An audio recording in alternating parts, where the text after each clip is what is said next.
خبر شامل کرنا سی آواز سندھ نیوز چینل موجود شہداد پور رپورٹ علی اصغر بروئی شہداد پور میں یکجہتی کشمیر سے دہاڑے کے سلسلے میں مختلف تنظیمیں پارا احتجاجی ریلیوں کڈی ویوں کوٹ چوک کھان پریس کلب تائیں ریونیو کھاتے تعلیم کھاتے میونسپل عملے طرفاں اے سی قمردین براہ پوٹو مختار کار Rahm Ali Zardari T A O primary Anwar Zardari T A O secondary Rafiq Arai headmaster نیاز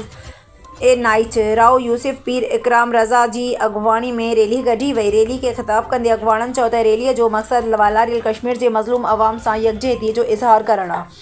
کشمیرن سان وڈو ظلم تھی رہو والارل کشمیر کی آزادی تائیں اساں جی جدوجہد جاری رہندی اساں گڈل قومن کا مطالبہ کریوں تھا تا والارل کشمیر کے آزاد کرے آزادی سارانہ جو حق رہنو جب سے پاکستان آزاد ہوا ہے ہمارا یہی موقف رہا ہے کہ کشمیر جو ہے وہ پاکستان کا ایک ٹوٹ حصہ ہے تو اس لیے جب انڈیا نے لیگلی آکیپائی کیا تھا اس کو ہم نے 48 کے ساتھ ایک سندھی کی تھی اس کے بعد بھی جو ہمارے تعلقات ان کے ساتھ کشیدہ ہیں اور اسی بات سے کشمیر جو ہے وہ پاکستان کا حصہ ہے اور ہم یہ دن اس لیے مناتے ہیں تاکہ کشمیری بھائیوں جائے گا تو بھی پرچم ہر ایک مندر